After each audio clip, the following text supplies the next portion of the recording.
Hello everybody, welcome to It Was Tuesday with your host James Chen, aka Jay Chenzor. As you can probably tell, my voice is not all here right now.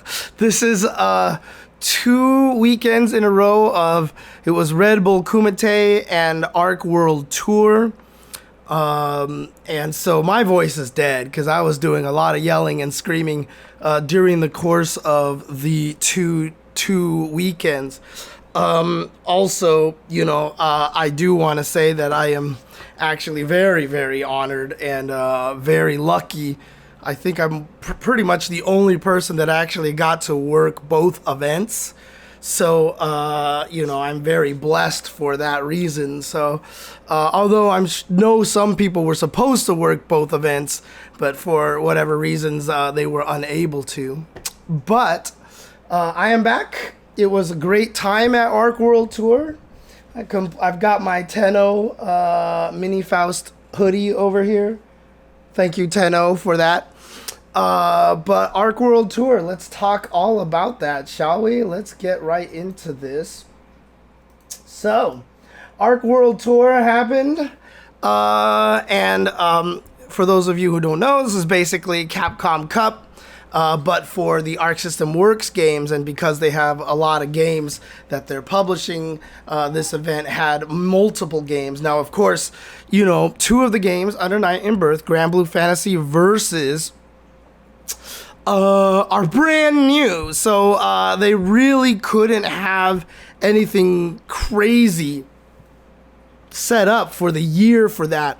So basically, the Under Night tournament was just the Under Night tournament that took place there.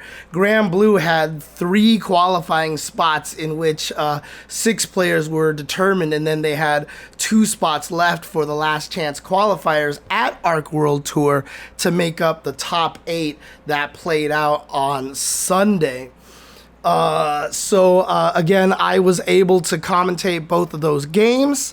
Obviously, I am not an expert on either one of them. I am definitely knowledgeable in Under Night, but Granblue far less so. As you guys probably saw on my own stream, I was trying to learn Granblue before we actually got to before the actual weekend. But fortunately for Under Night, I was paired with Hella Brett, and for Granblue, I was paired with Ebonic Plague, two of the best knowledgeable commentators out there for those games. Oh yeah, for sure. The thing is, like, the uni knowledge gap wasn't as bad because, like I said, I actually know Under Night. Granblue, I tried very hard not to act like I knew a lot about Granblue and tried to ask a lot of questions. So hopefully people did enjoy the commentary. Obviously, I was also there largely for, hosting duties and for, my ability for storytelling and such. So I was able to do a lot of different other roles there as well, as we had the desk host roles and stuff. But hope people did enjoy the commentary that I was able to do. I didn't do any commentary for Guilty Gear, but hopefully I hopefully I didn't suck as a uni and a Granblue commentator. So oh man. So someone was saying that the LCQ was super confusing. What was confusing did you feel about that, Gundam Jehudi Kai? And while I wait for him to respond to that, just want to kind of mention what happened with all the events over here. Under Night in Birth was won by Knots. And again, like I said, a lot of people, again, most of these games are barely, a couple of months old. Granblue Fantasy Versus came out in December. Under Night 2 came out in January. So we have the situation over here. Where this was just the last tournament, basically, that was run. But Knots ended up taking it with Mario second, LPT third, Hasson Luna. I don't know if he is Hasson or Jason. He put himself from Mexico, so I called him Hasson. GC Yoshi and P4 Luciner, I should say, finished tied 5th. Luce and Brone finished 7th. And I will say that a lot of it was very NorCal oriented. I mean, I feel like there were more NorCal players for Uni and for the GBVS LCQ than there were even SoCal players. The NorCal came down and they were loud and they were raucous, and it was really cool. And, you know, I really hope, you know, the one thing that I was able to, especially for Uni, because, you know, obviously I love the game to death, I was able to, see, that was a thing, right? Like, I as a commentator, I want to do my job, but I don't want to lie, right? So, like, you know, obviously I spoke very glowingly of Under Night in Birth. I was like, I love this game, please give it a shot, it's really good, it's deep, and all this stuff like this. You know, for Granblue, I was like, dude, you should play it. It's cool. You know, like there's a free version and stuff. Obviously, I couldn't speak to it personally. Didn't mean that I don't like Granblue. It's just I haven't played it that much. I don't really have a personally established opinion on it. So I will give it from a more objective view. Like, hey, it's a fun game. It's very good for beginners. You know, there's a free version that makes it easier to get into. For Under Night, I was able to be like, look, this game is complicated, okay? But it makes sense the more you play. So, you know, I hope that kind of came through. But again, Under Night in Birth, I mean, like I said, one of the inside running jokes of the Tuesday show, when it was just me and David, during the period of time that Uniel was in play, we found an excuse to talk about Under Night every single stream. We just kept bringing it up randomly because we both loved it so much. So Under Night is just something that, you know, we both loved so much. And so the only reason why I didn't play ST and CLR that much is mostly just because of netcode. But fortunately now with this version here, Sis Celeste, we have the netcode, and the game is still just as fun as it ever was before. And just like I said, it's what a lot of people are, you know, when they complain about modern fighting games, and we'll get to that a little bit more in some later topics actually. You know, people say dumbed down, no execution, blah, blah, blah, blah. Under Night is kind of everything that you're looking for, to be honest with you. It's got the complexity, it's got the character variety, it's got the execution. It is a hardcore fighting game. And yet at the same time, it's not one of these games with like unnecessary one-frame links, etc., etc. There are a couple of very difficult things to do execution-wise, but again, you don't have to play Carmine. You don't have to play, you know, the characters with the super hard execution. You could definitely play some characters and just swing away and have some fun. So I definitely hope you guys give that game a chance for sure. Going back to the LCQ question from Gundam Chihudikai, didn't the way the LCQ finals ended up being a finals match mean that Gobo lost 3 times? You're talking about the Granblue one, right? Yeah, so the LCQ, because they were all qualifying spots and there was no seeding, what happened was that if you qualified into the LCQ, you started in the winner's bracket. Didn't matter if you were the first or second person to qualify. So Koji Coco qualified and Gobo qualified, and they just got both inserted into the finals bracket on winner's side. There was no establishing way of putting someone starting in a loser's bracket.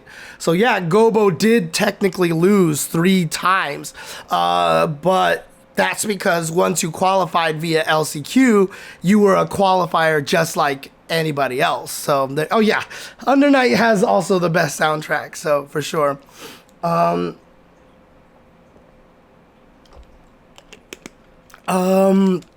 So yeah, I hope you guys actually, Harv said, I like your commentary for Granblue. Basic fighting game knowledge help understanding like the flow of a match, etc. That's cool. I'm glad that that helped a lot as well. Dude, I just retweeted it out too. Under Night, I think, just tweeted out a link where you can actually pre-order the digital soundtrack. So just basically buying the MP3s, I'm sure is just really what it is. So they just put out a link. If you click on it, you can see that it's one of those music link pages where you can go to, Amazon website or iTunes or even Spotify, etc., etc. So if you are enjoying the music, and again, the original art, the composer for the game redid all the music, like just recorded all the theme songs again with new instrumentations and stuff like that. It's really, really cool. But let's see. Tuhalu says the GGST finals got to sing again. Two players who trained together prevailing over the field. How many times has that happened in the last year or two? Feel like it's been a lot over various games. Save that for a little bit later, Tuhalu. So let me get through Under Night and Granblue here first, really quick. But like I said, I felt like it was really cool that Granblue, Under Night kind of ended up with this like NorCal, SoCal contingent. We had a lot of that rivalry back in the day, the Under Night days. So it was really cool to see. And again, the game is still brand new. I really enjoy commentating Under Night. I'm definitely going to try to keep up commentating it. Yeah, the character select theme again. My break screen, I'm going to the break screen, but it's not actually I'm not actually going on break. But the break screen is actually Aikido Base's own smooth jazz mix of it.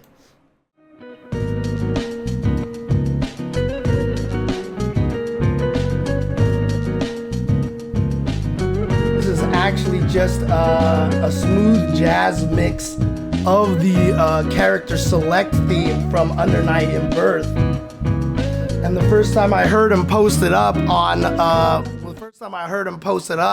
I was like, dude, can I use this song as my break song? And Aikido Base was like, I would be honored. But literally, that is where that theme came from. So, because I love dude, Under Night's character selection theme is probably one of the best character select theme songs out there. I mean, speaking of tier lists out there, if we wanted to make a character select tier list, that one, Under Night in Birth, is up there. God, I wish Marvel vs. Capcom 1's character select theme was a little bit longer, because honestly, that is one of the greatest character select songs in the world. It's just really short.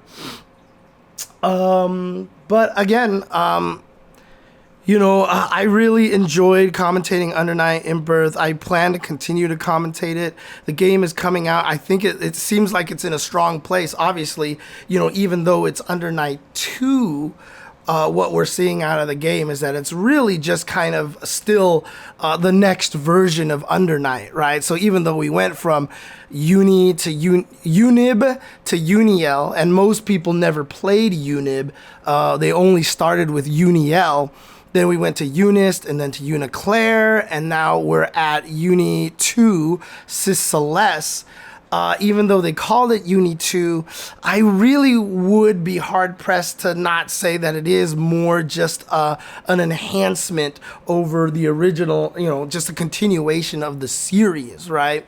It's more like a Alpha 1, Alpha 2. Like, it's just, they're continuing with the game. Even though Alpha 1, Alpha 2 are very different, and Under Night, Uniclaire and, Uni 2, have differences in there, but for the most part, like Brett was saying, and even actually I think it was a Bonic Plague, or one of the two was saying that, the cool thing about it is if you go play Uni 2 and the last game you played was Uniel, most of your Uniel combos still work. So it's not a hard transition to jump from an older Under Night in Birth to Cis Celeste. So definitely. There you go. MVC1's character selection. See, Kevin Madi, you know. Dude, Exerd's Red Rev 2 is also a good one. Yes. X-Men Coda.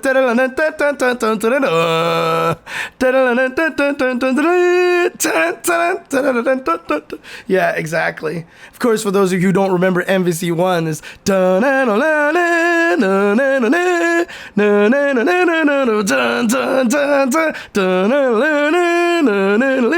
City of the Atom. Shut up, Tuhalu. Stop it. But yeah, I know I've preached it many times. Play Under Night In-Birth 2 Sis Celeste if you have the means. And then Granblue Fantasy Versus. So yeah, the last chance qualifier. It was Koji Koko and Gobo who made it out of the LCQ for Granblue Fantasy Rising Versus. They got to the finals, but that was won by Fukunaga. And judging from, the discourse and everything like that about, obviously Nier being overpowered and Fukunaga taking it with Lancelot, kind of surprising. Even Fukunaga during his interview was like, yeah, not a lot of people play Lancelot, so I think I have an advantage on that. Colossus. Yeah. Fukunaga winning it with that, but Koji Koko, of course, second place with the Nier. So clearly Nier was a problem. There were 3 Niers, I think, in top 8. Definitely the character used the most. So,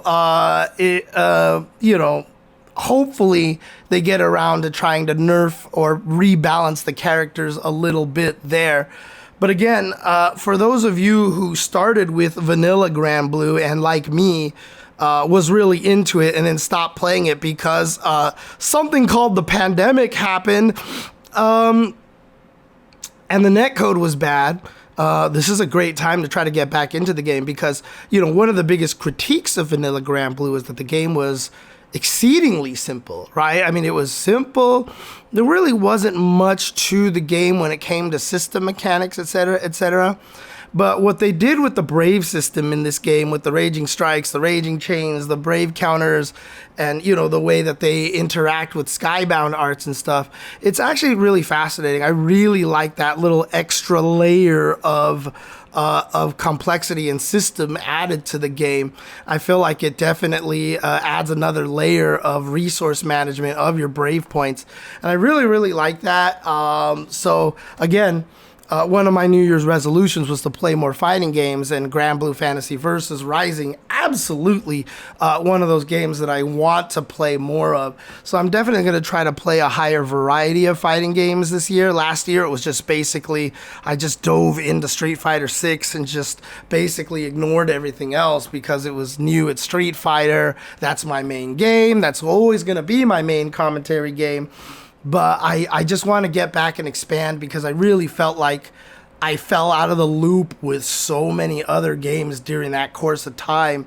And I didn't like that. So I'm going to try to get back into a lot of the other ones, other games as well. So expect some more Under Night and some Granblue streams. Maybe I'll even do just viewer lobbies because I know ranked isn't particularly strong. They're both still fairly Discord games unless people, I think Granblue has a bigger ranked scene out there than Under Night, but I still think both of them are largely Discord games, so maybe I just might do some community viewer lobbies or something like that.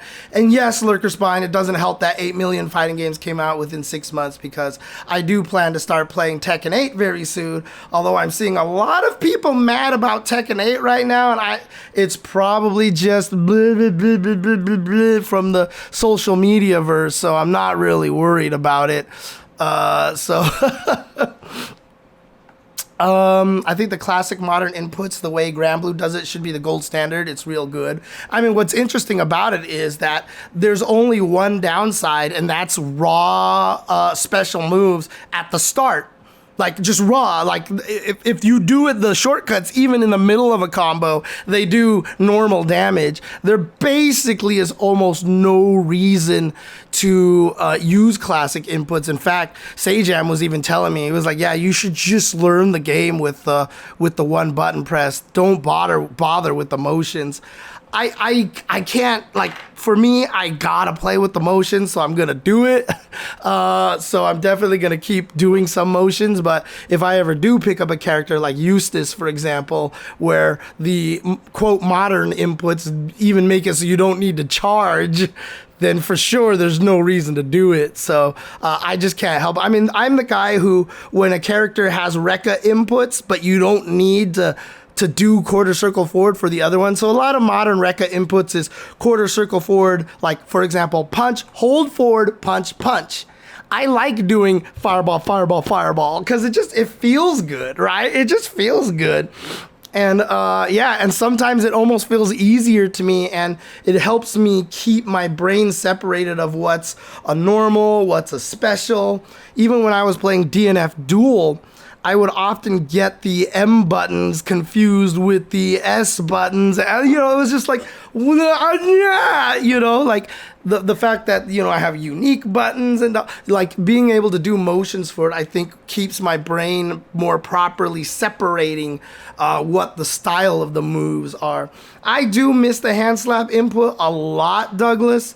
I feel like the reason why they took it away was more because of modern controls than it was for anything else. But again, I like the concept of having really powerful moves that can only be done if you can find a little buffer space ahead of time. It really created a unique style of move. Like, this move can be really strong because you can't just pull it out of nowhere. But if you can get good at whiffing a jab into it or hiding it after a jump attack or something like that, I thought it's just a really neat concept of a move that I don't think should be eliminated. But, having talked to some people who have arthritic problems, etc., those kind of moves were practically inaccessible for them. And I get that for sure. So, yeah, back to Granblue. Again, it's such an easy game to get into. There's a free version out there. They rotate 3 characters every so often, with Gran always being available. So you have 4 characters, Gran and 3 other characters, and they keep rotating it. And a Gran is a great way to learn the game, and you have access to all of the characters' trials, etc. When you have those 3 characters and everything. So it's a very easy game to get into, to try without having to, spend any money on. Like I said, I can't personally be like, oh, I love it because blah, blah, blah, blah, because like I said, I haven't played it as much. But, just from my time with it, watching the grand finals, commentating the LCQ and the grand finals and stuff, really, really cool. Very, very cool. Before I get into Guilty Gear at Arc World Tour, I just want to talk about the Arc World Tour event a little bit. I really liked the vibe of the event. There was the main ballroom with all of the matches. And sorry, I'm always picking up Lego. You guys see it. I'm always picking up Lego pieces and my back scratcher and all these things like that. I just fidget so much. It's so hard for me not to fidget. Hello, ADHD. But, there was the main ballroom, but before you entered the main ballroom, this took place at Thunder Studios. They had an outside area with all the booths and everything, and even a room to the side, with a bunch of artwork, a lot of community things that they did. That was where the ABBA stations were. There was all these shops and everything. So it almost kind of felt like a mini convention. It almost felt like a mini ArcSys convention. And I really like that vibe. I really like that. Now, obviously, tournaments like EVO are definitely like that. Capcom Cup had similar, where the entryway had the, the shops and stuff. But the shops at the Capcom Cup and stuff like that really felt kind of like small areas and stuff. Whereas the ArcSys one, the place where you could buy all the apparel and merch, definitely felt a lot more highlighted, and it felt like its own kind of little thing going there for Doria from downtown says, also consider, oh, by the way, if you do type Uni2 in the chat, you will give me 2 bits. I don't know how that works. I don't know how that happens. Be careful with that. It is unfortunately a universal emote tag. So be careful if you type Uni2 in the chat. Sorry, Shay. But if you want to type it, you give me 2 bits. I'm always happy. But Dorian from downtown says, also consider that pretzel motions are largely legacy. A new fighting game doesn't have the pressure of, it'd be weird if Fireball wasn't quarter circle forward in Street Fighter. Oh, there you go. So looks like Lurker Spine is just going to give me 200. Thank you. Appreciate it. And now D-Sky with 200. Thank you guys for the 400 bits. Let's go. John the Automaton, pretzel motion is Geese's Raging Storm, which was down back, half circle back, down forward plus punch. Literally a pretzel. I don't know if that was what they did on purpose, that it was supposed to be a pretzel, but they definitely made a complex motion. And keep in mind, too, when fighting games were in the arcade, you know, making the games a little more complicated was fine because, you know, we were only paying 25 cents to do it, and there was this kind of charm of, it was like the fatalities of being able to do something that other people couldn't, and having people see that and be like, how did you do that? Like, you know, if you talk about the original Darkstalkers, I mean, let me tell you about motions in the original Darkstalkers, right? I mean, Felicia's rolling Crystal Flash was quarter circle back, forward to down. So it was literally 214632. That was the input for that. Anacris's Air Curse was 64123 plus punch. You know, there was a lot of crazy inputs going on in some of the older games when they were experimenting and trying a lot of crazy things. But yeah, you know, I don't think it's wrong to, thank you for 500 bits, Nutacon. Hey, yeah, everyone keep typing uni in the chat. Let's go. Uni and then a number. Let's go. Someone should just try typing uni 1000 and see what happens. No, I'm just kidding. But you know, again, it just really depends on what you want to do with your fighting game. Very much tied to a conversation I had 2 weeks ago. Like, it's cool to put in complicated motions.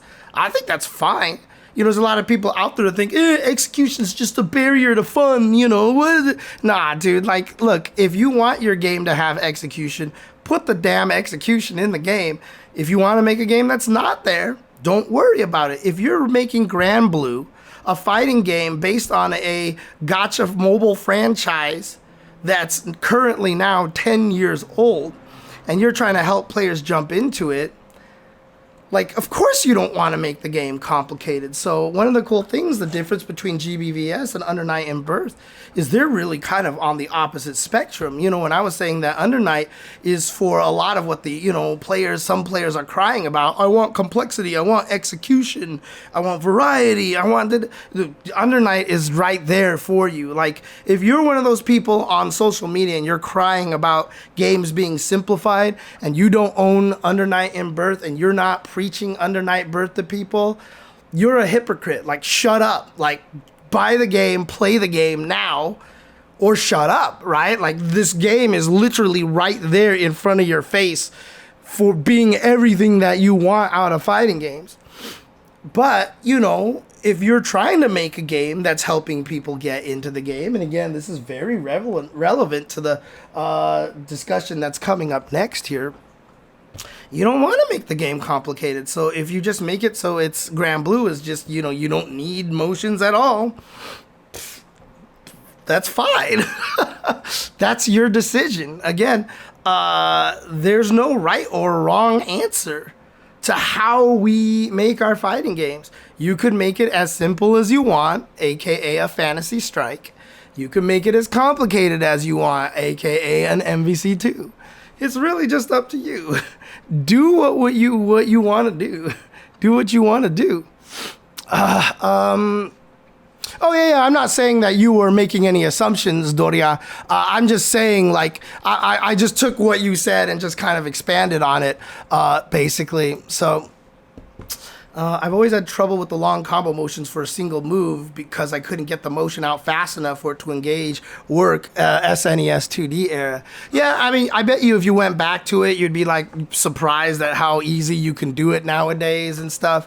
And again, you know, I've often said this, and I didn't say this in my execution video a couple weeks ago, but I am not a dexterous person. I am a clumsy mofo, okay? Like, I can't juggle. Like, don't expect me to even try skating or skateboarding or whatever like that. Like, I am not a dexterous person. I do not have a lot of physical agility, etc., etc. But I am always amazing at execution in fighting games. And why is that? Well, one is because I practice the piano, and anytime you're a musician, you have the tendency to understand practice and building muscle memory and stuff. But also, I've often said, I science the shit out of everything. I scienced the shit out of execution.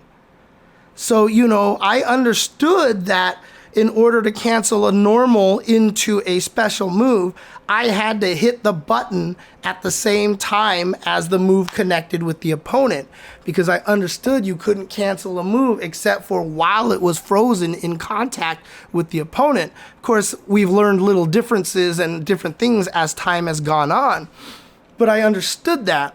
And because of that, I understood that in order to cancel low forward into fireball, I had to press the fireball button when the crouching medium kick hit. So if I hit crouching medium kick and it goes and hits, I have to hit the button for the fireball when I hear . And because of that, I was like, okay, so who cares? You know, nothing else matters except making sure I hit the button at that timing, which means if I need to do low forward fireball, I have to start the fireball motion so that I'm done with it by the time the low forward hits, so I can press the button. And then when it turned into 2/4 circle forwards instead to do low forward into super, that science knowledge that I had was like, okay, well, it doesn't matter how fast or slow I do the super motion, etc., etc. All that matters is that I hit the button when the crouching medium kick hits the opponent. And so now I just understood that I had to either start the super motion much earlier or do it really fast. Like, that was just the two things that I scienced out. So if I was going to do low forward into super in Alpha 1 and I was the first person at the UCLA arcade who was doing that consistently, you know, I just understood that it wasn't about like, oh my God, this crazy dexterity. You know, it's just like, okay, I just have to know that once I do low short, low forward to do the chain combo, I would do low short and just, you know, start the motion and time it. You know, I basically logicked everything out to the point where I could do it consistently. Execution is a very, very logical scienceable thing. When you said I can't juggle, no, I meant like literally juggling. And I think the reason why I thought of that is because Cone is in the chat, and I know Cone learned how to juggle very, very well. I can't juggle worth crap, dude. Like, it just doesn't work for me. It'll take me a long time to learn that. I just haven't sat down and learned it, to be honest with you. But again, that's the thing about execution, right? So again, if you want to make your game complex, you can make an exert. If you want to make it simple, you can make a Granblue. And again, the beautiful thing about Under Night in Birth and Granblue being the two games that we're talking about in question is they're literally like on the opposite ends of the spectrum, right? I mean, Granblue has some crazy ass characters, but when you watch Granblue, you can see that a lot of the strategy is still going to be very similar between a lot of the characters. It's really about getting in the corner so you can do all the damage. Most characters do not have good mid-screen damage, but it's really about getting into the corner, and then you start using all your EX moves, aka the H versions, to do the damage, and then, you know, that's where things get crazy. So, you know, when you play Under Night, though, it's just like all hell breaks loose. So you have all your options available to you. You know, when a lot of people are complaining about fighting games these days, you know, they're not looking deep enough. Yes, is there a tendency for fighting games to be a little more simpler today than they were before? Of course. Because if you're a developer, you still want to sell units, right? Guilty Gear again, we'll talk about this a little bit more later on, but Guilty Gear Strive is the most popular Guilty Gear in history in terms of sales and play. So, you know, if that's your goal, then that's your goal. I can use nunchucks, though. Yeah, that's true. Anyways, back to Arc World Tour.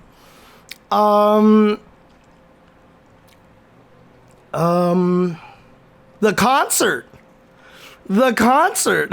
Let's talk about the concert, shall we? Naoki Hashimoto of Guilty Gear fame. Of course, he really kind of got popular. We got to know him largely through Exerd, thanks to Smell of the Game, Birthday Train, Lily, Sonic Boom Blast, all those games like that. Was it Sonic Boom Blast? What the heck was that song called? I can't remember what it was now. But he really, he brought it, and he was not feeling well. You could tell. There was definitely, he talked about that he wasn't feeling particularly great, but he came out there and he did his thing. Daisuke was, Big Blast Sonic, that's what it was, yeah. Daisuke was not only there, but when they did That Is Bullshit Blazing, oh no, that was Smell of the Game. I'm sorry. The other one that they did was Freak Chief Fraud Lies So Far in the Air. God, what was that song called? I forgot. The Exerd main theme.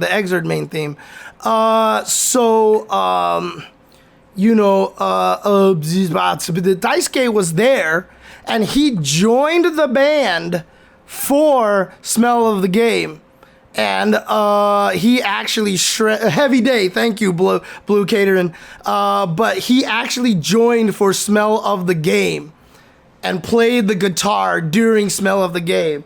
Like I think it was Apology Man. It was like, no, it was Tiger Pop, I think, who tweeted out like, what other fighting game tournament can you go to where the creator of the game comes out and shreds on the guitar during the concert?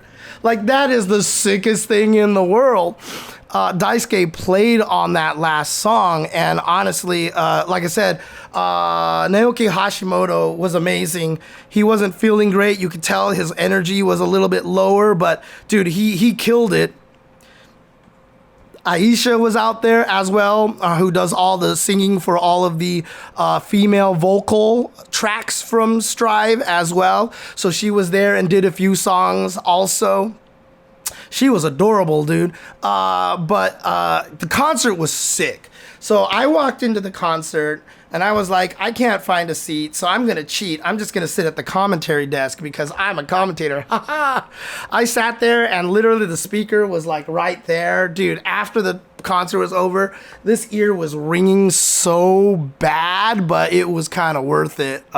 It was kind of worth it. Dude, everybody was singing with Smell of the Game, dude. It was so cool.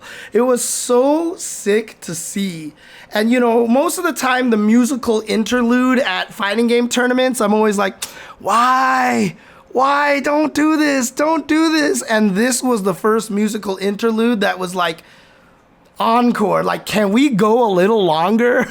Can you guys sing some more songs? I am mad that Naoki is actually teased us with Birthday Train a little bit. Clearly he didn't remember the lyrics all that well, but as he was walking off the stage, he sang a little bit of the lyrics over there, but was really, really cool. TMNT at EVO was pretty cool. Yeah, that was cool, but it was weird. We were confused for a while why they were singing that until they explained it. But for those of you, just in case you guys don't know, so Daisuke Ishiwatari is an extremely, extremely talented man. And, when it comes to being able to make video games a long time ago compared to how they are now, and this is part of discussion too, because video games are way too complicated now, and we really need a course correction on video games in general. But for those of you who don't know, and some people told me you should have told the story at Arc Revo, at Arc World Tour, and I was like, fuck, you guys are right. I totally missed this opportunity to tell the story after the concert. But the original Guilty Gear on the PlayStation 1, Daisuke voiced Soul. He designed all of the characters. He wrote all of the music. He programmed a majority of the game. Like, he did almost everything on that game.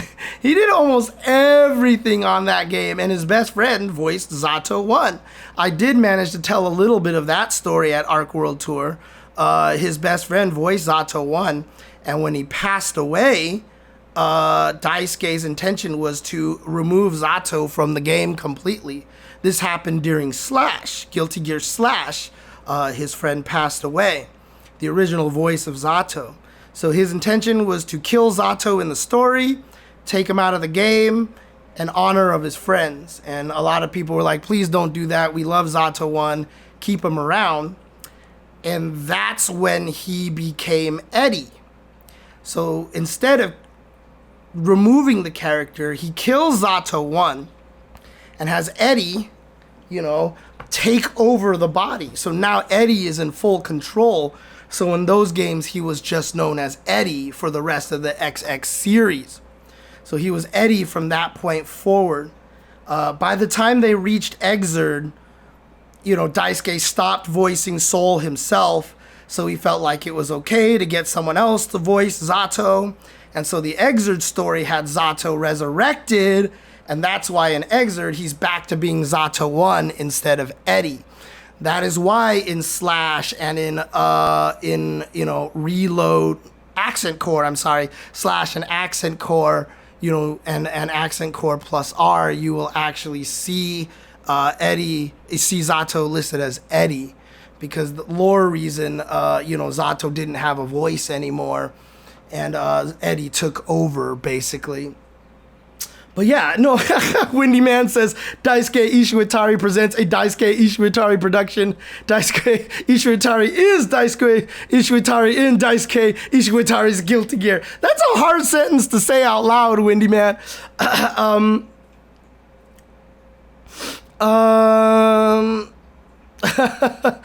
The band that played the Street Fighter stuff at EVO Soviet Data is Cap Jams. That's literally Cap Jams. So they literally are the guys who play all of the music in the game.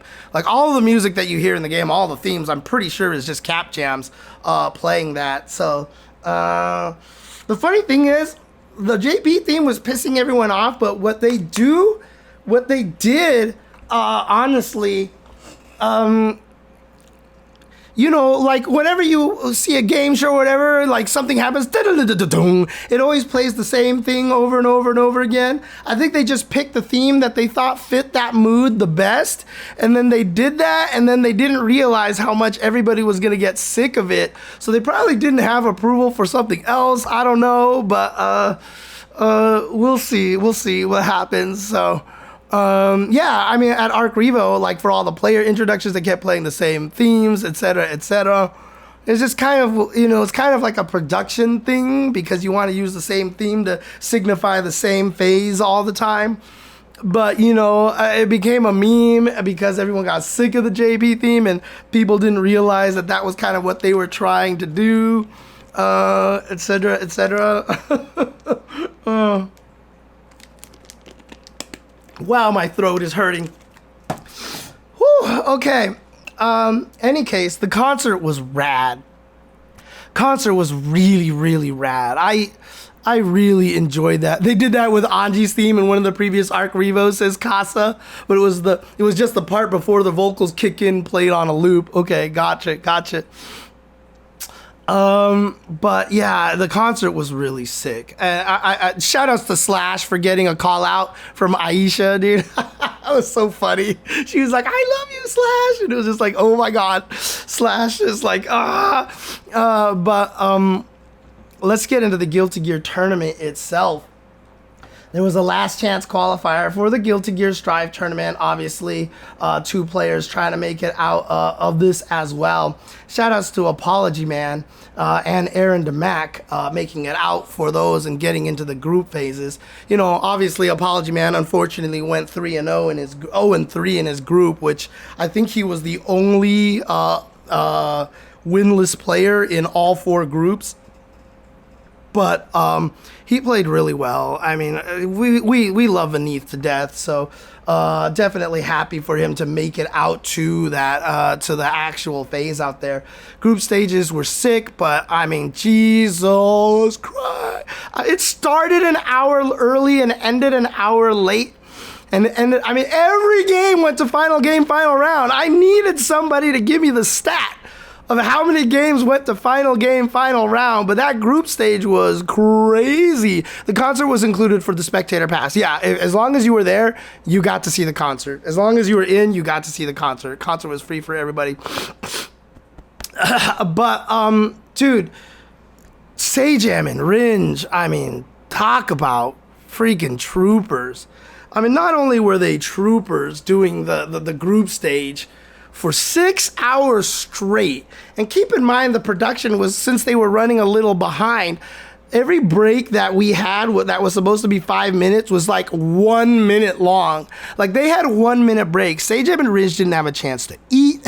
They didn't have a chance to do anything. Like, literally, they were like, can someone bring us water, please? And like, I would try to run out and get water, and the production team was like, James, you don't have to do anything. Sit down, we'll get the water, don't worry. And I'm like, okay, I just want to help. But, you know, dude, they were troopers, man. And not only were they troopers, but they also had to commentate some Asuka mirror matches. And I'm going to tell you right now, I have no idea what the fuck is happening in Asuka mirror matches. Again, I have a general idea how Asuka plays. I have a general idea of what cards he's trying to look for and such.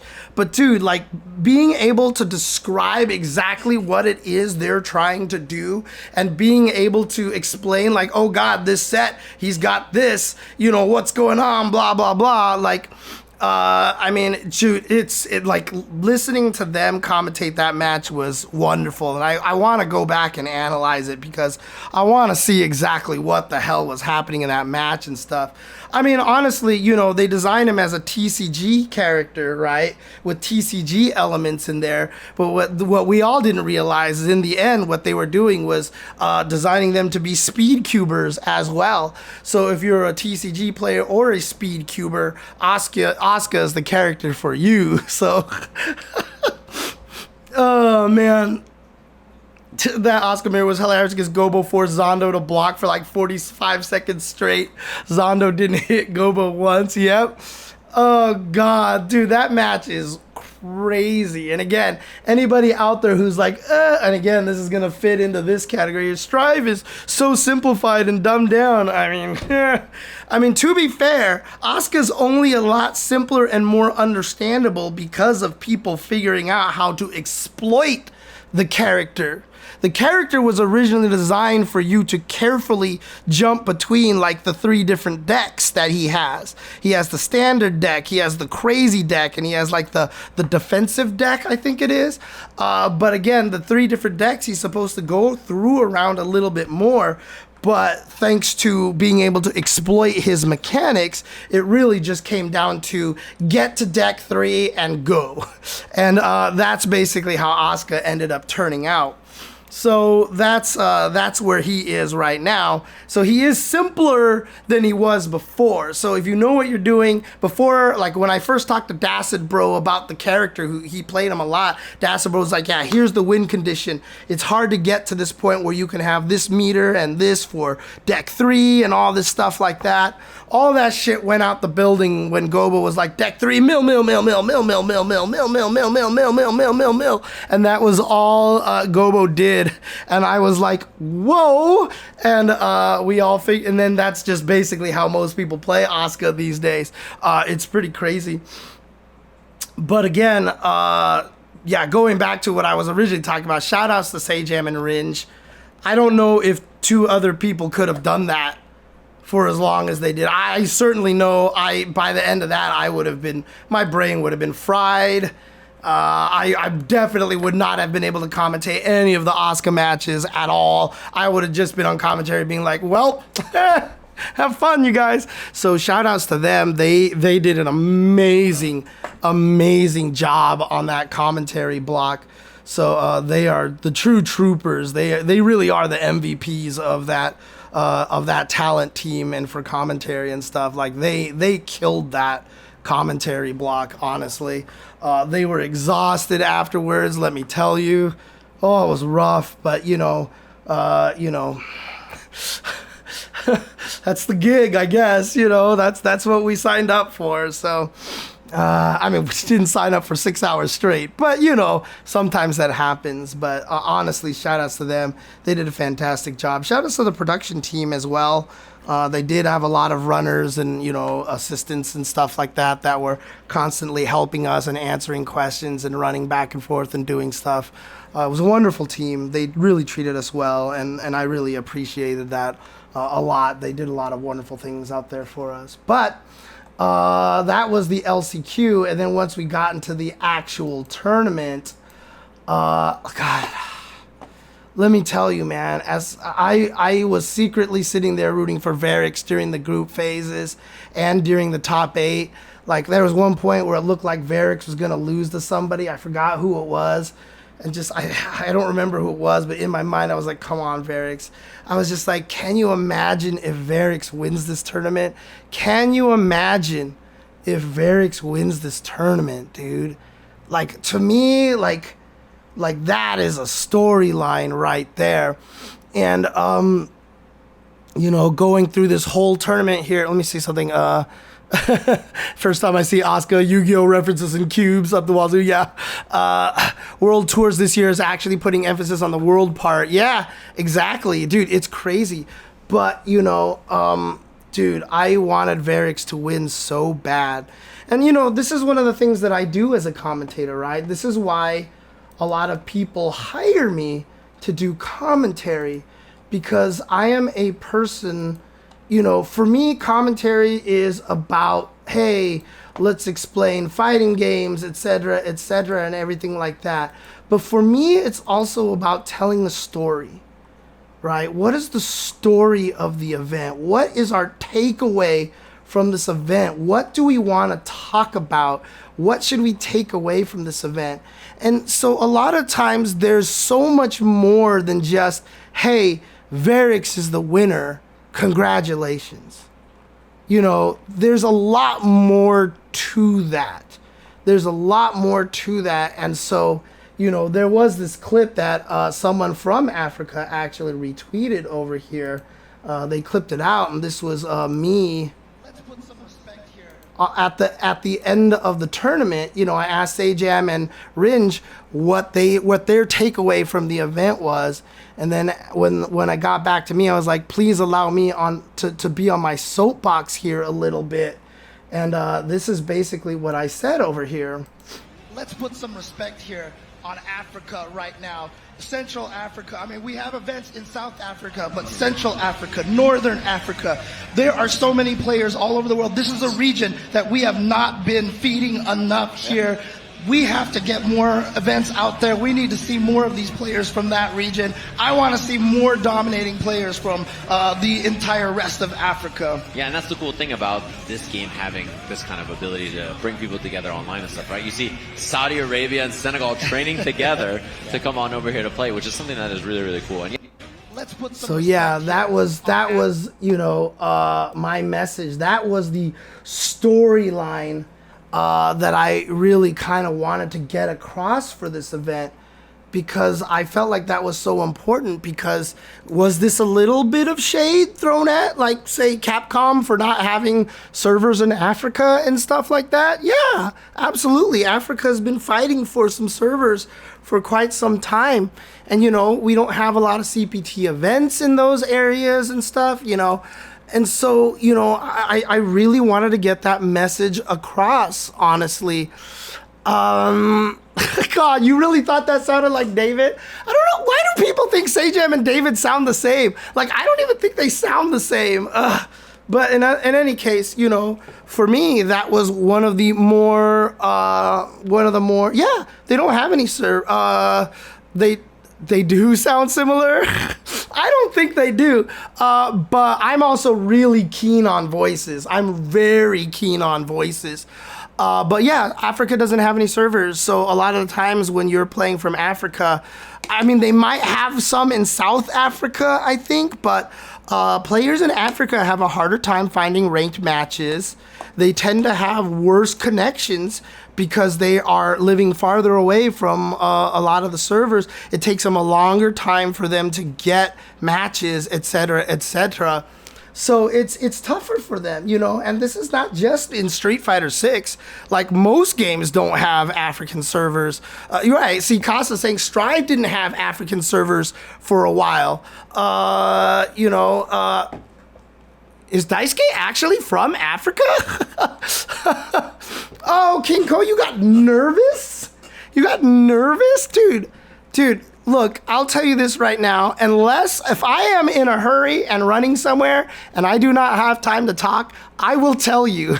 But most people will actually tell you that, you know, I am very approachable. Please come say hi to me. Please come say hi to me, and I'll absolutely love to have a conversation with you. So,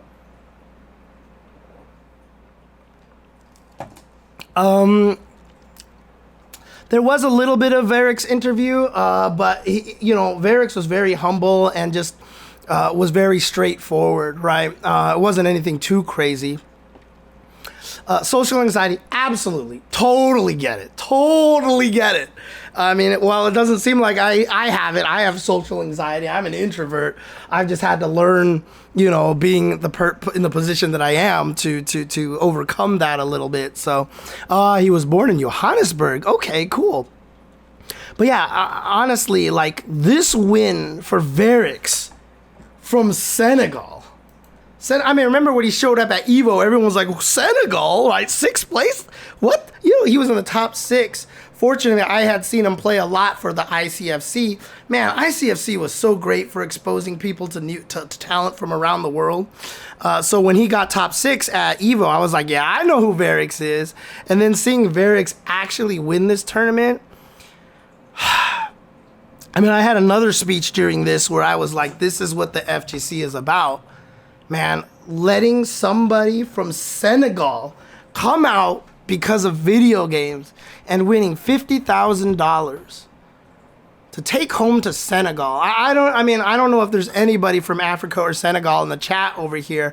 I can't even imagine what the conversion rate is, because I know when Mena won $250,000, when he brought it back to the Dominican Republic, like, that wasn't $250,000. That was like $1 million, you know, like in terms of like the kind of like the change over there.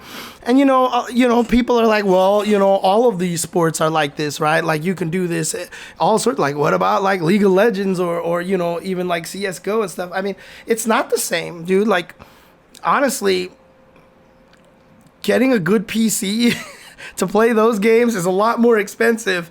Fighting games is getting more expensive as we go, obviously, because the PC is becoming a bigger factor of it. But again, you know, as long as you're playing online, you can get good. And it's just, I mean, the world tour aspect that, you know, we are focusing on, it really is a big deal. Like, it's a really big deal, honestly. It's open brackets. Exactly. Yeah, and actually, yeah, that's true, Mike Lee is saying, like, because there's no real tournaments and it's only buy-in for the leagues. So, like, it's literally impossible for a lot of these other esports and stuff. The fighting game community is the only one where it's like, if you enter, you enter. You enter. You know, I've always said, if you pay the entry fee, it's like putting a quarter on the arcade cabinet. No matter how much people may not want you to play, like, let's say you're a foreign player at an arcade you've never been to, if you put your quarter up, you play. It's the same thing at all fighting game events. You put your entry fee in there, you sign up online, you come, you have a right to play. Like I said in my closing speech at, you know, Arc World Tour, everybody is allowed. You know, I said fighting games are a universal language, and everybody is allowed to speak this language. And the ability for you, and look what he did, right? Like, he trained with Slash, and now the two of them, just like you guys said, Chris Wong and Uma, they trained with each other, and they were first and second. Good point, by the way, bringing up that common theme between both events, which is really, really crazy. But yeah, the fact that, you know, Verix could enter these tournaments like ICFC, see how strong he is, find a way to travel to EVO, play in that tournament, get top 6, and then later on play in an online tournament and qualify for Arc World Tour come out here and win first place against his training partner Slash. I'm sure, look, I'm not trying to say there was any collusion or anything, but I'm sure they probably split the prize a little bit between them. I mean, you can't imagine that they wouldn't, right? I'd almost be disappointed if they didn't, because they're training partners and stuff like that. They obviously played to their best degree at the very end. Don't get me wrong here. But yeah, I really feel like, you know, it's just, this is such a cool story. It's like Sajam said, man, Saudi Arabia versus Senegal in grand finals of the Arc World Tour, Guilty Gear Strive, when all we ever do is talk about, like, oh, is Japan better than America? Blah, blah, blah, blah, blah, blah, blah, blah. Like, it's crazy, dude. Like, that's just, it's such a wonderful story. And you know, you look at this, Zando. Zando is from... oh gosh, where is he from? He's from Israel. So there you go. So Zando. So here, look at this top four, dude. Look at this top four that we have here.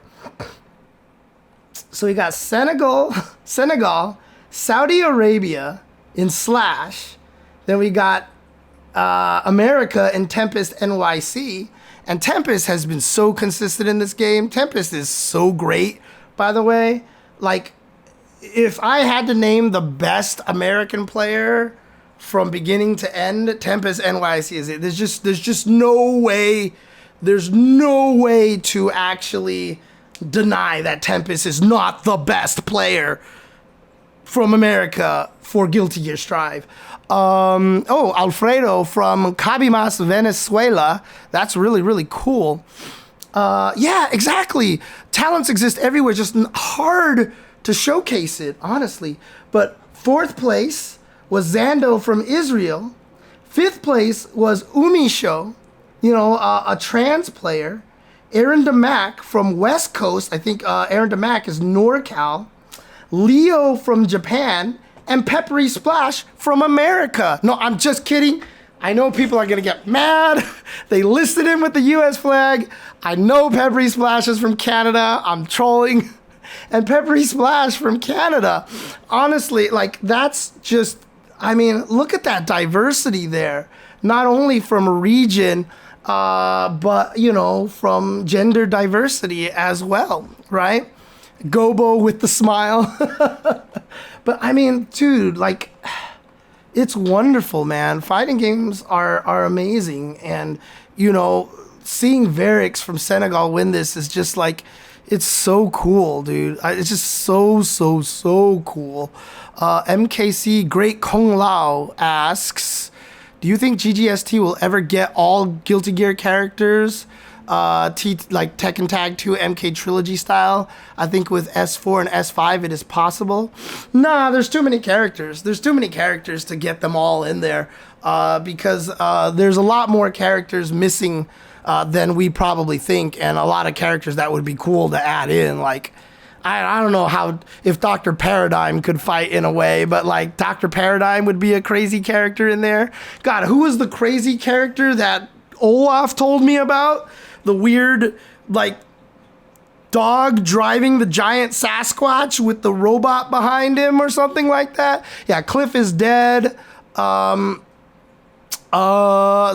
is cured, etc., etc. Leopardon, yes. Like, dude, from Guilty Gear Iska, yeah. I saw pictures of that and I was like, what the fuck is that? You know, yeah, there were no new characters this season. That's true. Yeah, they could bring back a lot of characters. I mean, they could get, I mean, if they got to season 6 or so and they could crank out some characters, we might be able to get most of the characters in there. But I think from a lore story reason, you know, Daisuke wants to kind of obey that. Now, obviously, they did throw in, you know, Cliff and Justice into plus R for Guilty Gear Accent Core. You know, just for shits and giggles and stuff, and they don't have to be canon and stuff. But I mean, we might eventually got a Strive version of Cliff and Justice. I mean, who's really missing right now? Like, if we think about, like, you know, the cast of the Guilty Gear scene, Like, if we actually look at, like, all the characters that have existed in Guilty Gear, obviously going to be very hard to make sure I find everybody, but let's see who's, I mean, Izuna? Oh, I don't even know who that is. Answer would have to come back. Dizzy would have to come back. I mean, we could throw an Order Soul if we wanted to. Zappa, we do have Slayer coming back now. That man, Abba, Bridget, all there. Dr. Paradigm, Cliff, Kumhei Hyun. We'd have to have the original Valentine in there. Aerials, I guess we could have as a character in there. And I don't know who we don't have Robokai back yet. Leopoldon, as we were saying. Yeah, there's just a lot of characters that I feel like we would still have to add in there. Really? Really? Dude, the Twitch chat is trying to censor KUM right now. I mean, I get it, but still.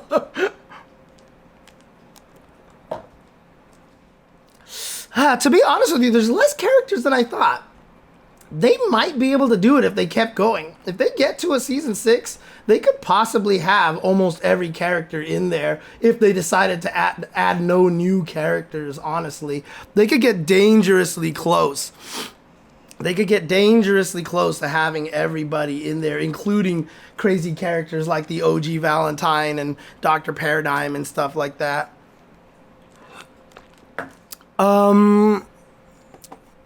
Yeah, Dizzy is a must. Can't have husband and son on there without her.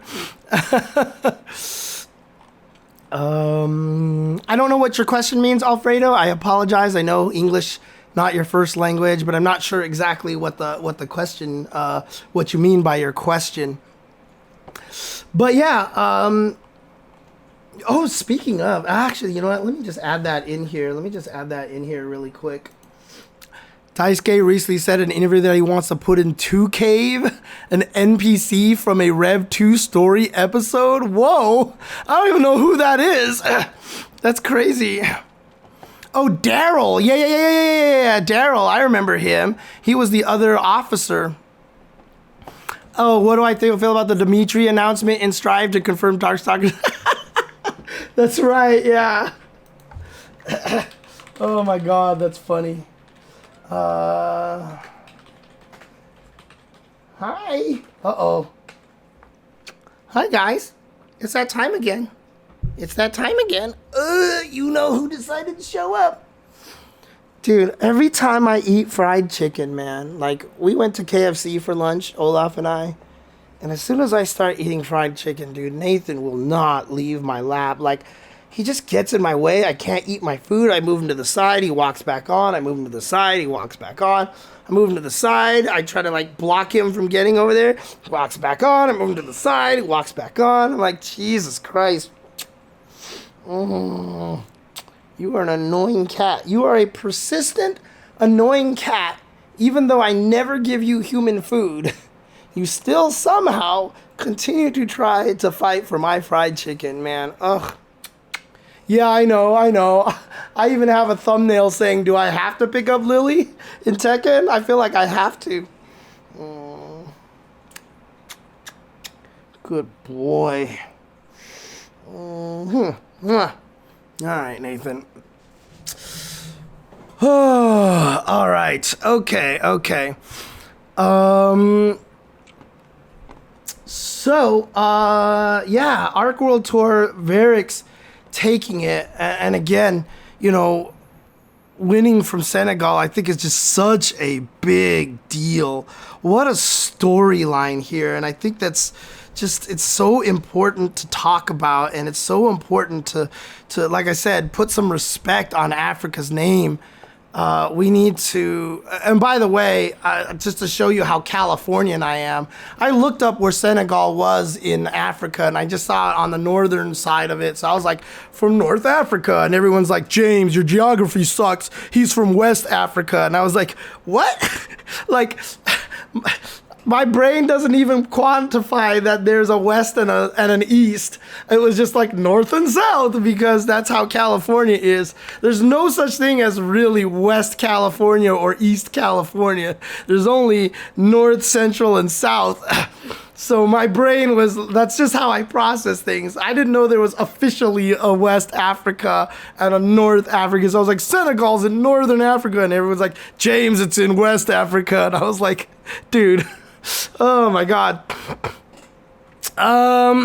So basically though, I mean, what a storyline, and again, just emphasizes that we need to do more to include other areas. Now, having said that, it's not going to be a process where Capcom's like, yep, all right, servers in Africa, here we go. All right, CPTs in Africa, let's go. It's going to be a process. It's a slow process, but as long as that's the goal, as long as that's the vision down the road, as long as we make sure that that is something we focus on getting to eventually, that's what we need to do.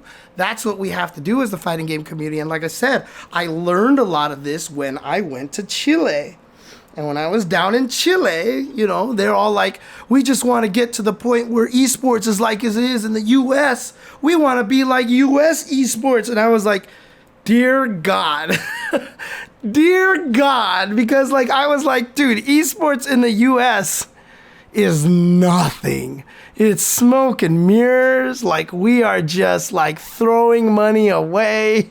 There is literally esports as an industry is just a bunch of lies. All right, look, I'm telling you right now, that's what's beautiful about the FGC is that we're largely self-sustaining, right? That we do everything on our own, so we're not worried about capital venturists and venture capitalists. We're not worried about venture capitalists and stuff like that, as much in the fighting game community. So we can do stuff, but it came to the realization that these other countries rely on us. Honestly, it is one of our responsibilities to help the other countries that don't have the opportunities to gain the opportunities. Red Bull Kumite being in South Africa was amazing, for example. And these are the kind of things that we need to do more of, in order for the FGC to really grow in those outside regions and stuff. We have to make an effort here to help them. We have to help them help themselves, essentially. We have to, get it big enough so that there's a reason for them to go out there, so a player like Verix can go and win and go back home and be a hero in his own country, kind of thing. I mean, look what Mena RD did for esports in the Dominican Republic. He put that shit on the map in that country. He changed the way that country looks at esports. It's really, really important, honestly. So again, we have to, on our side, do what we can.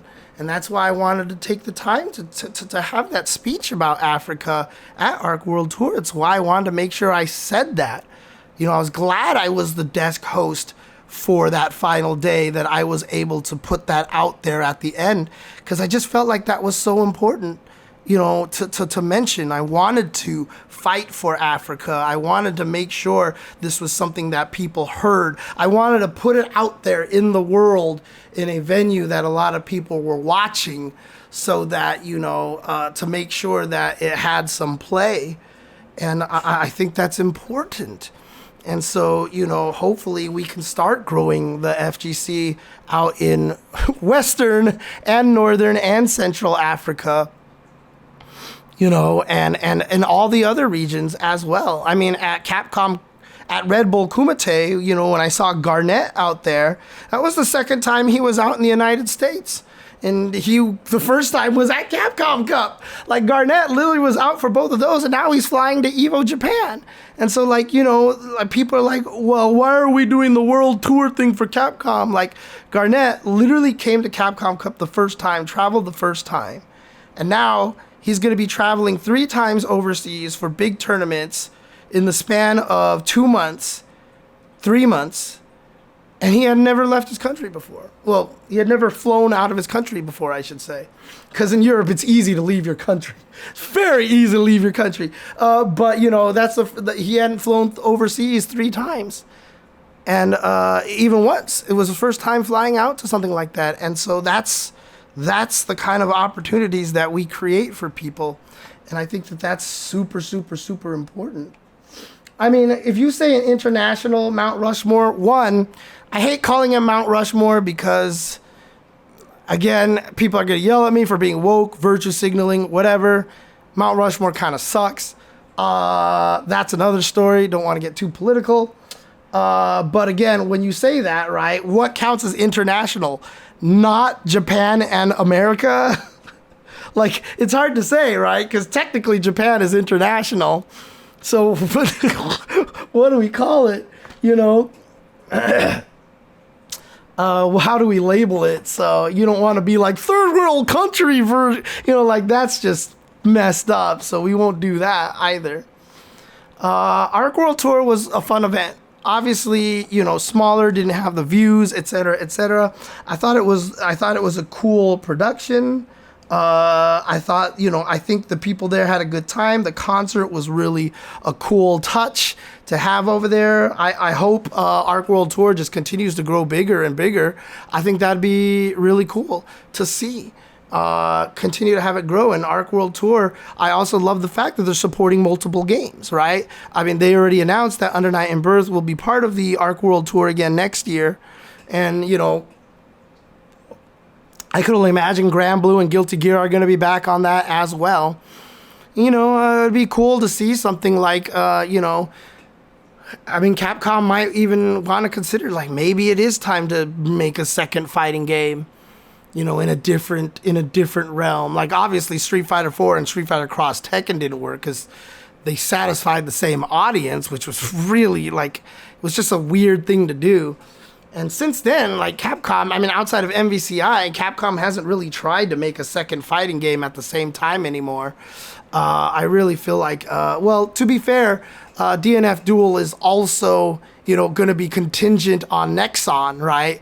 So, I mean, the American CEO of Cygames is Okubo, right? Who was the person who was the main, you know, director of Soul Calibur 6. So, you know, Okubo kind of has some fighting game background, and I'm sure he had a large reason why, you know, Granblue was part of the Arc World Tour and the agreement there. But, you know, Granblue being part of the Arc World Tour is going to be a decision made by Cygames, not by ArcSys, just like DNF Duel is going to be a decision made by most likely Nexon and not ArcSys, etc., etc.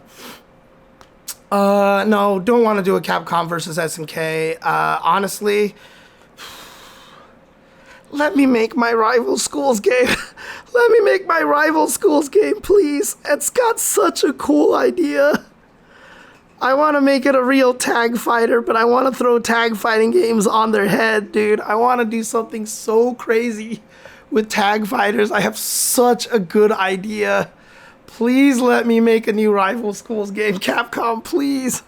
Let me pitch my idea to you guys. It won't play anything like original Rival Schools, okay? To be fair, but then again, I think most Rival Schools fans are fans of the Rival School characters and the franchise, not so much the gameplay. Because Rival Schools gameplay, let's be honest, is nothing to write home about, okay? Nothing to write home about. But if you can take it and turn it into one of the most wild tag team games possible, I think it would be so cool. Please, please let me, I have such a cool idea for how to make that game work in such a unique way. Oh my god, I want to do some crazy stuff for that. Oh man. Yeah, I mean, people want MVC4, but with how MVCI failed so badly, Marvel would probably just look at it and be like, why would we team up with Capcom? Let's go ask a different company, you know, like blah blah blah. We'll see. Yeah, I mean, Rival Project, the second one was like all infinites, right? Like, I mean, you use the swimming guy and he just had the infinite because his legs were so damn long. Dude, you can't just apply for, hey, let me work at Capcom and make fighting games. Like, that's not how it works. It's really not how it works out there. But people, Capcom versus Capcom, people have talked about, like, forget Marvel, let's actually just make our own versus game with just Capcom properties. I mean, hell, maybe now would be the time to, a long time ago, there was the rumor, Capcom versus ArcSys game that was supposed to come out, that was supposed to be Guilty Gear and Rival Schools versus Guilty Gear. I mean, it was supposed to be Darkstalkers and Rival Schools versus Guilty Gear and Blaze Blue, which would have been so fucking sick. Like, that was a rumor. I don't know how much of that rumor was actually true or people were just trying to manifest it. Also, by the way, for those people who saw the leak from before, the leak has been confirmed to be a lie. So don't worry about the leak of Season 2. Jeff the Hero tweeted that tomorrow will be a Marvel game reveal. Yeah, it's not MVC4. Stop. Just stop. The closest I think we'll get to a Marvel vs. Capcom 4 is on Season 3 of What If, probably. Someone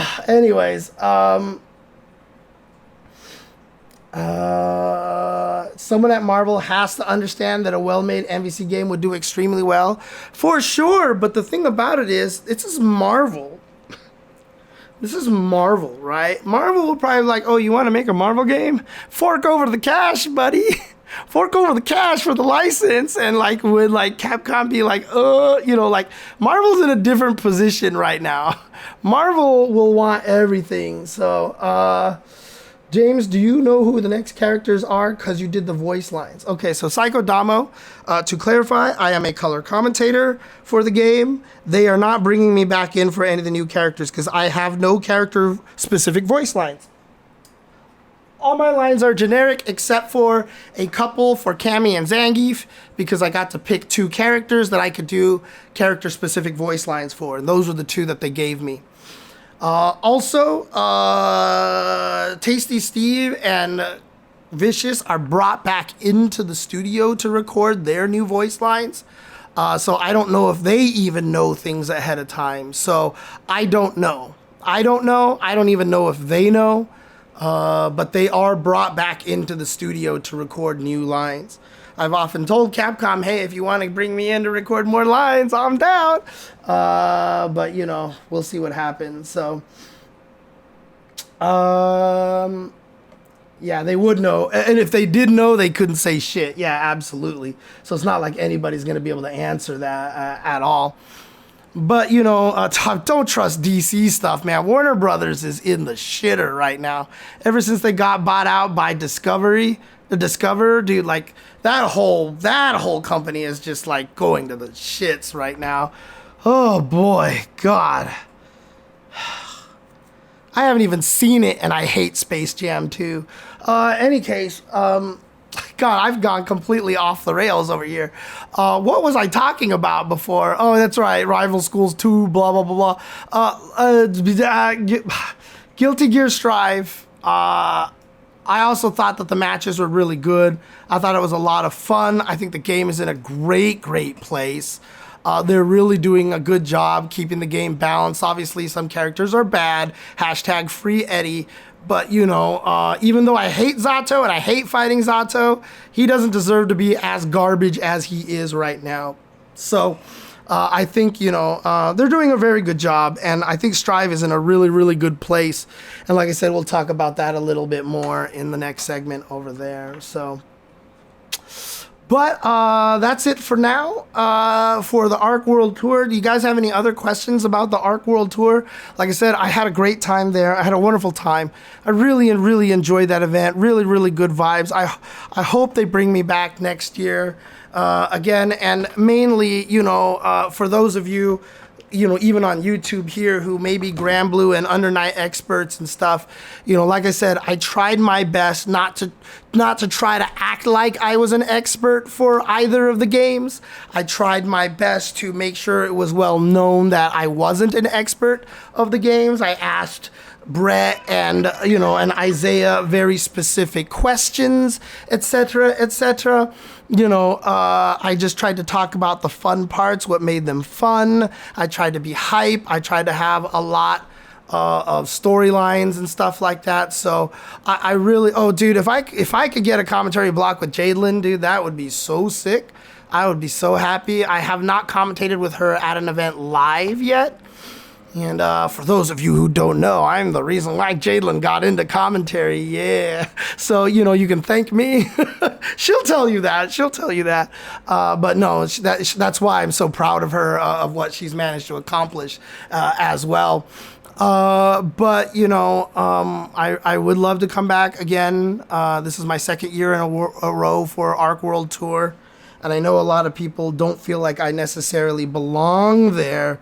But I hope I made you guys a believer in me, even for games that I'm not necessarily the expert for. Now, obviously, it sucks because you want the experts to be able to talk about it. But, there were the experts there. Brett and Isaiah clearly were experts for their games. And, it just shows how important, how strong a role it is to have, someone who commentates matches the way I do.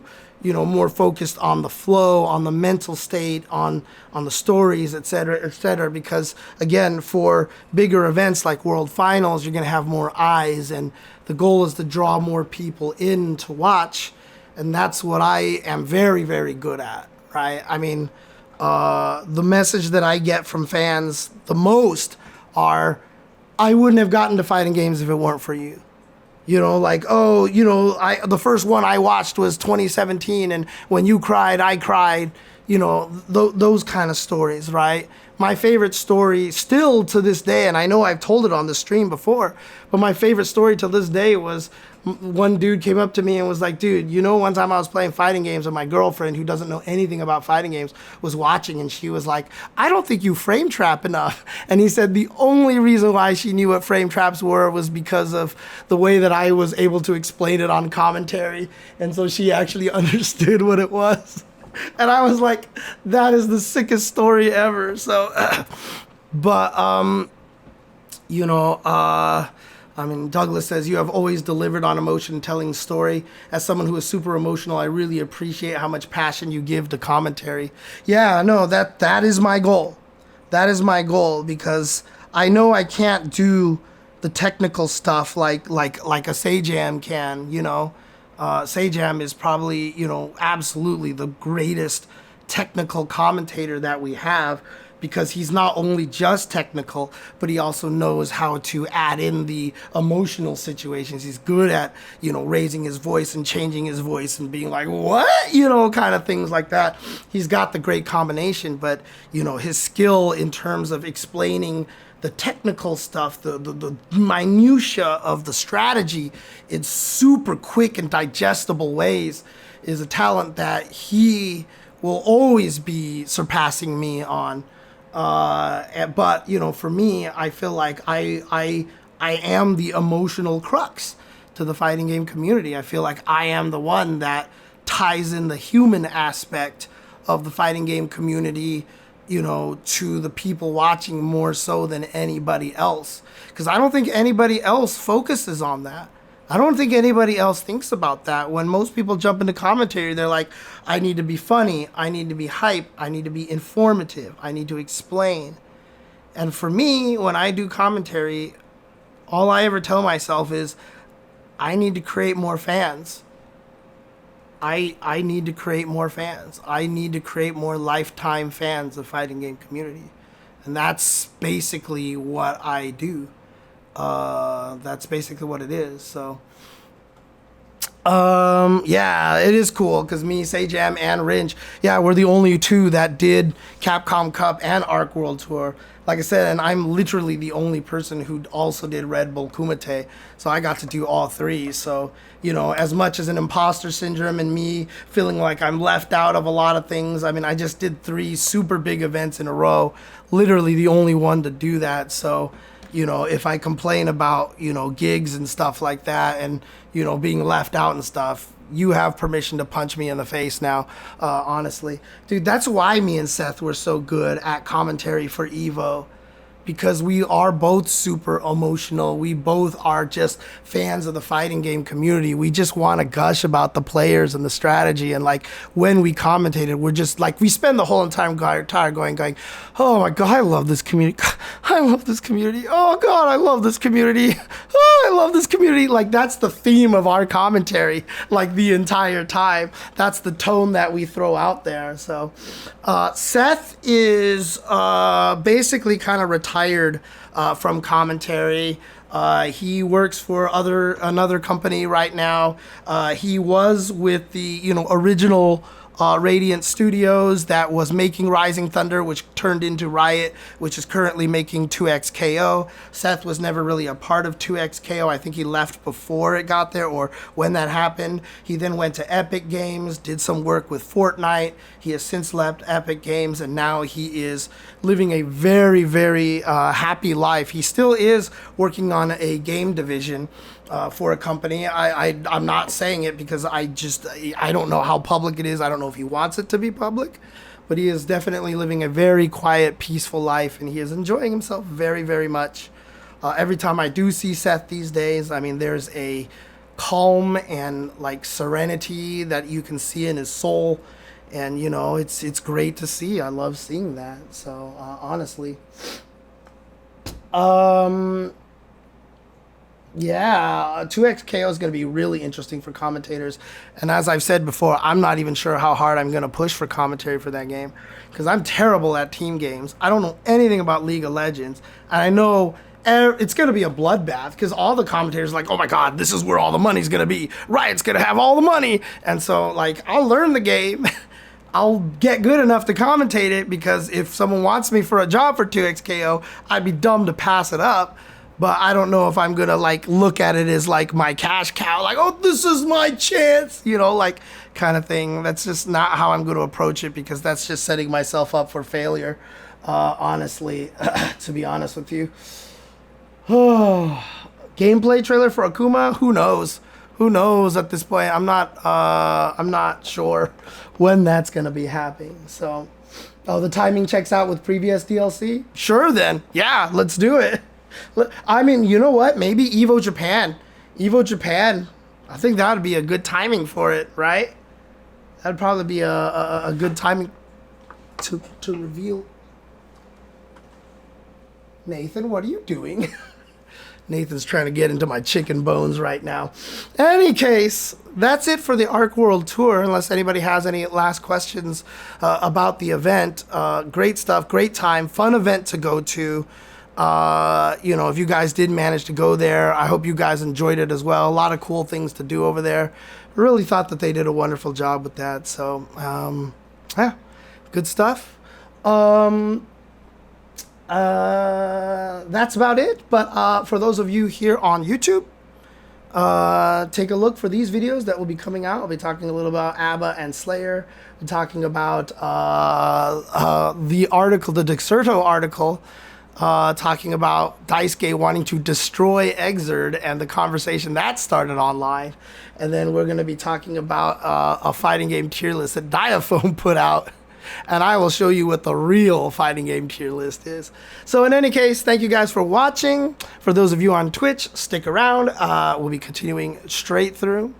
And for those of you on YouTube, the day that this podcast graced your ears was the most important day of your life.